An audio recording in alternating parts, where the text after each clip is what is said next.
I've been very drawn to the idea that that's Akash, to the idea that in deep sleep only pure consciousness exists. You and Rupert seem to use this example a lot to explain the independence of consciousness from objects.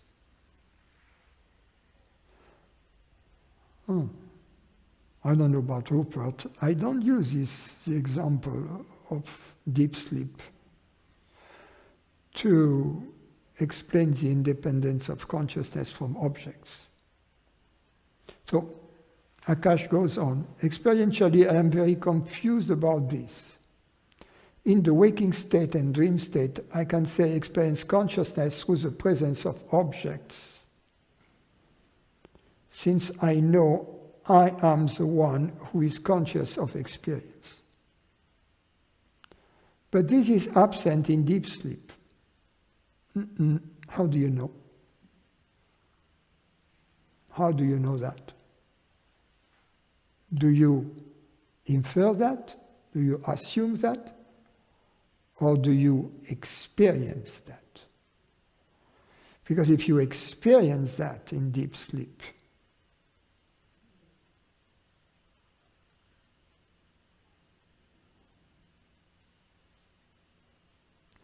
there must be consciousness present to experience that. And then you say, I can experience consciousness through the presence of objects, since I know I am the one who is conscious of experience. But this is absent in deep sleep. Well, if you are conscious in deep sleep,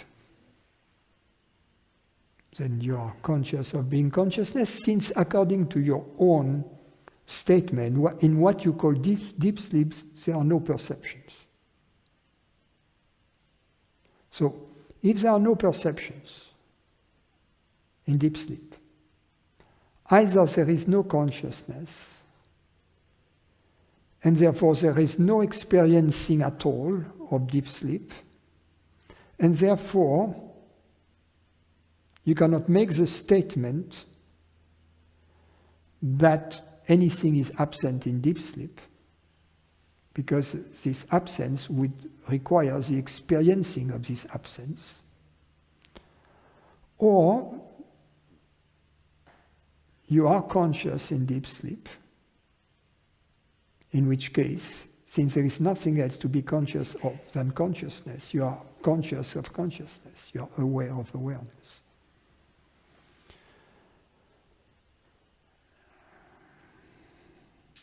Now,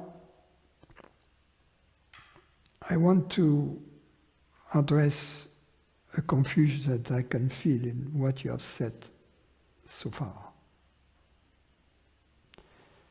There is a distinction to be made between deep sleep, which is a state, which are periods during sleep, in which we stop dreaming somehow, or it seems to be the case. A period during which the brain waves have a different shape, in which other physical manifestations of the dream state, such as some motions of the eyes, involuntary motions of the eyes, are not present. So it's a physiological state, an objective state. It is not actually a state without perceptions. There is brain activity during this state. And since upon debriefing subjects scientifically, a correlation is made between brain activity and the presence of perceptions.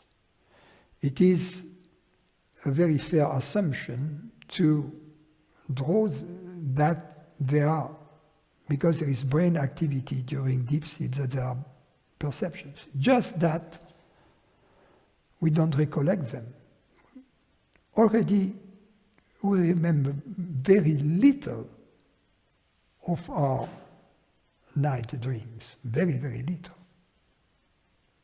So if at night when the brain moves from the dream state to the deep sleep state,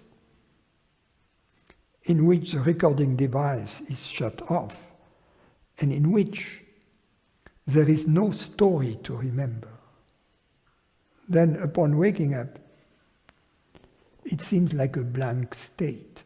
But the blank state didn't mean what it seems to have been, doesn't mean there were no perceptions. In all likelihood, there are perceptions in deep sleep. Now, there is a fourth state which is different, which is the interval between perceptions, which is the background of all state. This fourth state is itself not a state. It is present throughout the three states as their background. It shines in the interval between perceptions. In this state is a state without perceptions, unlike deep sleep. It's a state totally devoid of perceptions, but in which consciousness shines, is aware of itself, because there is only itself to be aware of. In this state, there is nothing else. Now, in this state, which is not a state, there is no time, no experience of time, because the experience of time requires perceptions. No perceptions, no time. So to the mind, this experience of pure consciousness seems like a blink of the eye. But it's a blink, it's a glimpse of eternity.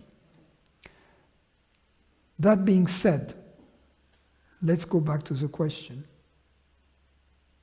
In the waking state and dream state, I can say I experience consciousness through the presence of objects.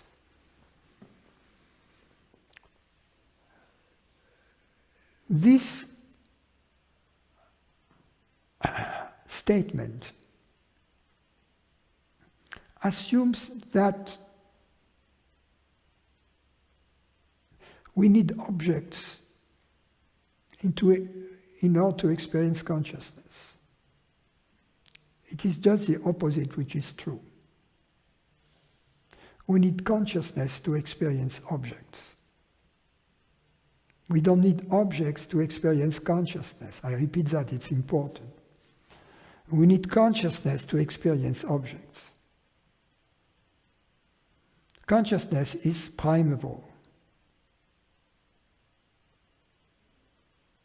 It's not dependent on the perception of objects. The perception of objects is dependent upon the presence of consciousness. No consciousness, no perception. It's such a mistake, and to believe otherwise. And it is also equally a mistake to believe that the existence of consciousness is inferred from the presence of objects. Because the experience of the presence of objects tells us only one thing. There are objects. It doesn't tell us there is consciousness. The experience of objects doesn't tell us there is consciousness. It only tells us there are objects. So if we never experience consciousness, if nobody ever experiences consciousness directly, why do we even have a word for it? And the answer is, we have a word for it because we precisely experience consciousness directly, and because we precisely know that we need consciousness in order to perceive objects.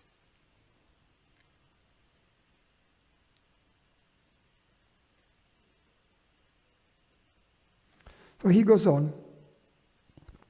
You say that it is an absolute nothingness to the mind which knows something about deep sleep. You say that it is an absolute nothingness to the mind. Yes, deep sleep, well, not deep sleep, because there is mind stuff in deep sleep, as I have explained. The fourth state, pure consciousness, is an absolute nothingness to the mind because the mind is not present. And the mind doesn't know anything about this state in which it is not present. So Akash goes on, but since the mind is the tool that I am using to come to this final understanding, not true.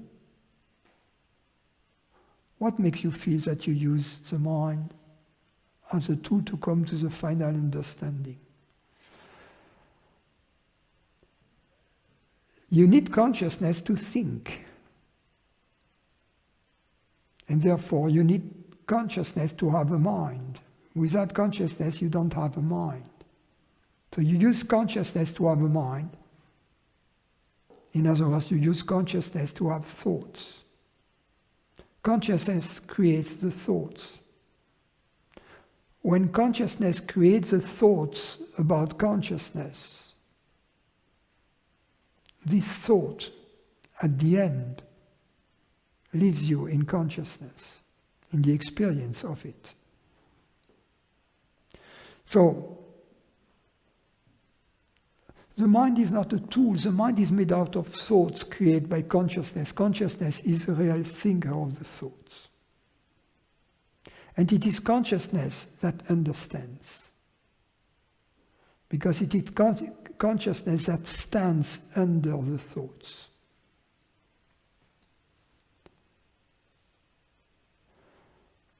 So, I read again the question up to its end. But since the mind is the tool that I am using to come to this final understanding, what should I do, or how should I conduct my inquiry to come to this non-objective experience of consciousness? Understand that if you ask yourself the question, is there consciousness in this moment? The answer is available to you beyond the shadow of a doubt.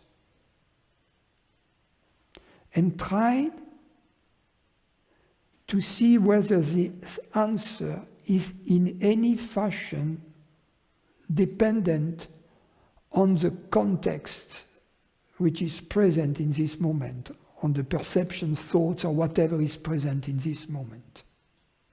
If it were true that the answer to the question is dependent in any fashion on the context which is present, you should experience contexts in which you couldn't reach the same conclusion.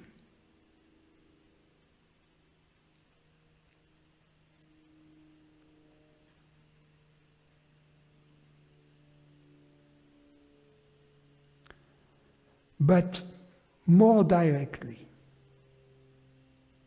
see for yourself that you know that you are conscious not because there are objects present, but that you know it directly. And I'm going to give you even one more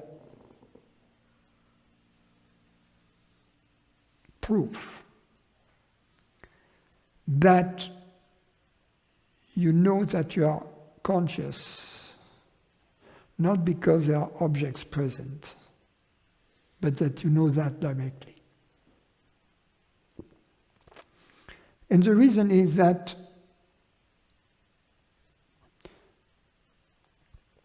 regarding objects,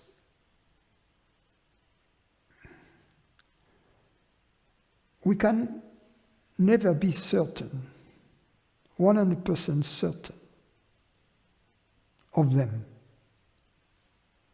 Because, for instance, when we dream, everything we perceive is an illusion. But at that time, when we dream, we believe it to be true.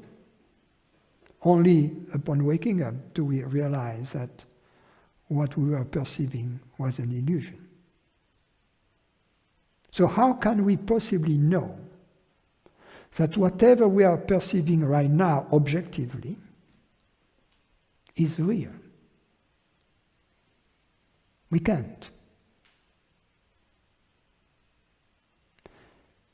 Now, how could the perception of something which is not real, potentially not real,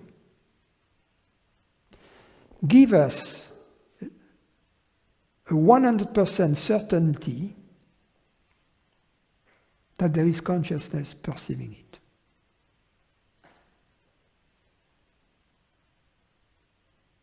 You see? But if we ask ourselves, am I 100% certain that there is consciousness? The answer is yes. It's not 99.9999%. It's 100% certainty that there is consciousness. Such an absolute certainty cannot be derived from anything which is uncertain or uncertain, from anything that is less than 100% certain. So think about it, and I hope you will reach on your own the conclusion that we know consciousness through a different kind of experience, through a different channel, which leads to 100% certainty, unlike the phenomenal channels through which we know the mind, the body, and the world.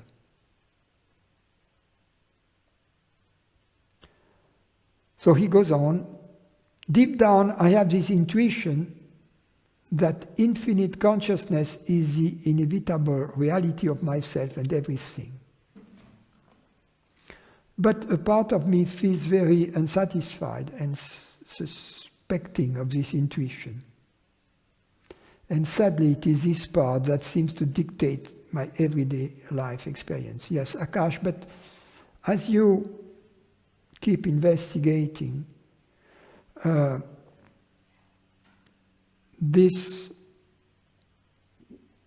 dissatisfaction will disappear. It will be swallowed by truth. I hope my answer has helped you in this undertaking. Ujis, do we need goals in life?